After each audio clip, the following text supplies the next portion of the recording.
Hey, see you tomorrow. For sure, bro. Hey, what's up? I'm Devin. You know, climbing is a challenging sport, so it's important that you have people you trust to help out as you climb. When I'm climbing to the top of the wall, it gives me peace to have my friends down below helping me know where to go and what to do, even when I'm not sure of my next move. But sometimes, the way they tell me to go doesn't make sense from where I am. But I know that they have my back and I can trust what they're telling me. You know, trust doesn't always come easy.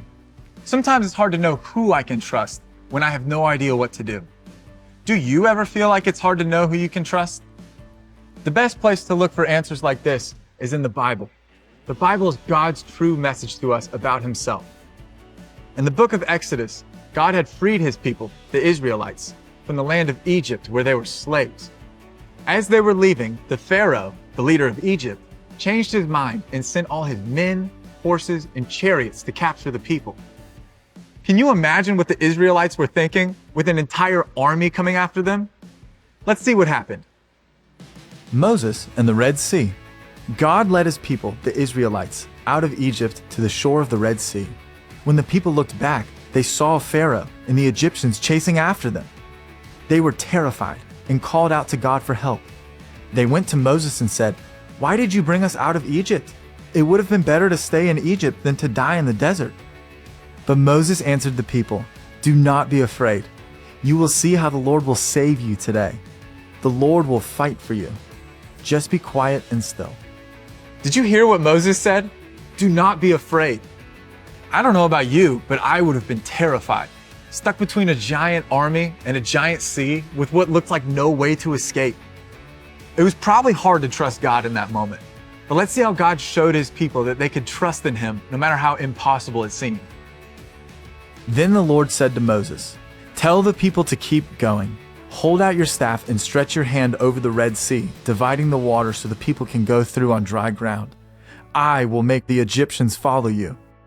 My glory will be seen by what happens to Pharaoh, the chariots, and his army. The Egyptians will know that I am God." The angel of God who had been leading Israel's army moved behind them and was between the armies of Egypt and Israel. The armies did not go near each other all night long, and there was a cloud of darkness separating them. So Moses reached out his hand over the Red Sea. All that night, God pushed the sea back with a strong wind. With walls of water on their left and right side, the people of Israel walked across the sea on dry land. All of Pharaoh's army followed God's people into the sea. Near the end of the night, the Lord confused the Egyptian army.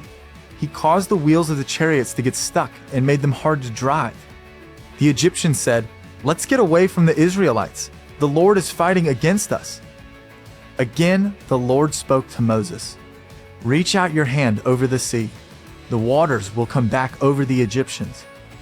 So Moses reached out his hand. At sunrise, the sea returned to normal. As the Egyptians tried to run away, the waters came back and covered the entire Egyptian army. That day, God saved the people of Israel, and they saw his power over Egypt. The Israelites trusted in the Lord. That's a lot of trust. Moses trusted that God would take care of his people. When the people were still, God told Moses what to do. God had saved the people from Egypt, and now they had to trust him for their escape. We have opportunities to trust in God every day. We can trust God when we don't know what to do or where to go next.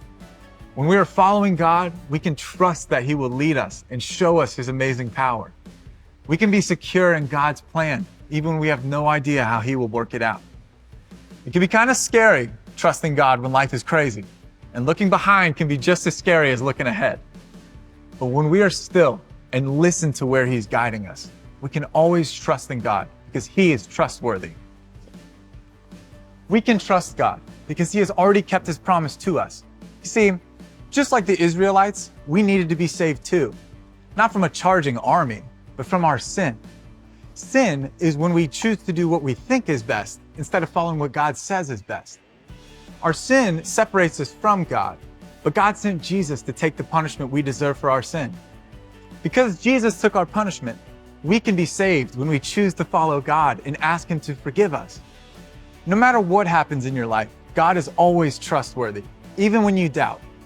Now, You'll still have times when you feel scared or confused, but you can trust that God is always in control, and you can be secure in Him. Yo, Devin, can you belay me on this climb? For sure, bro. I better get going. I'll see ya.